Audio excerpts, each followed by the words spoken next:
Well, one of the most important collections in the Smithsonian, and especially in natural history, is the collection that was made on the United States exploring expedition between 1838 and 1842.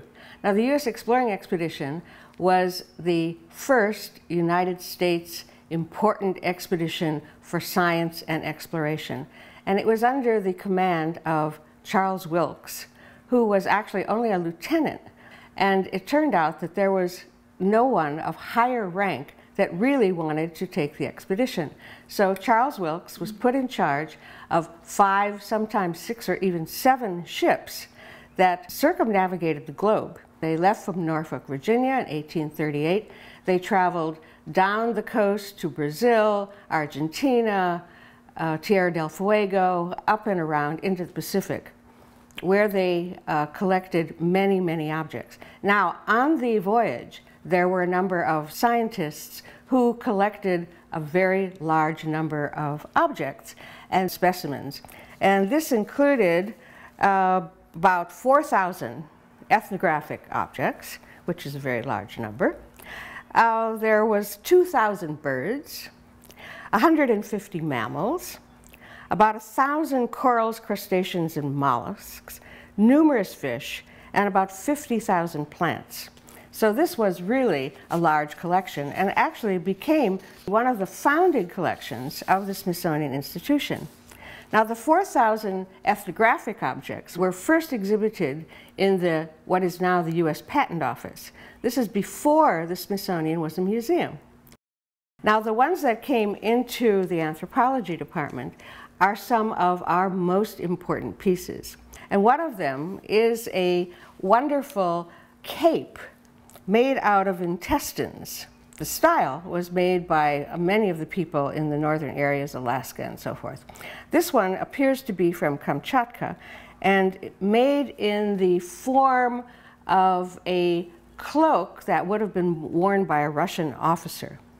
However, it's made out of intestines, and there's a wonderful description. It's called a full-length cape constructed of horizontal strips of seal intestines with a border and high stiff collar composed of dyed seal esophagus, caribou hair embroidery, trim of cormorant skins, long white hair, and yellow and red woolen yarn.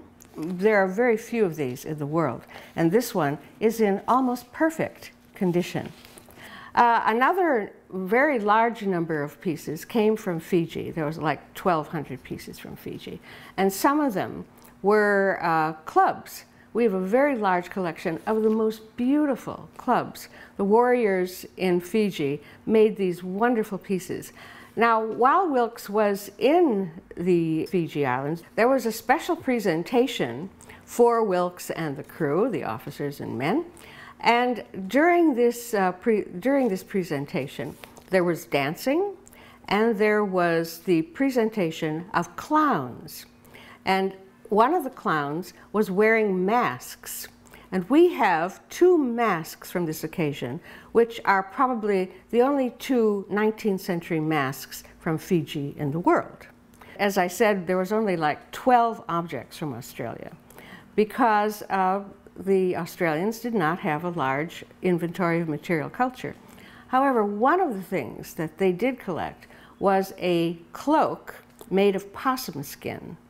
And this is one of the few complete possum skin cloaks in the world.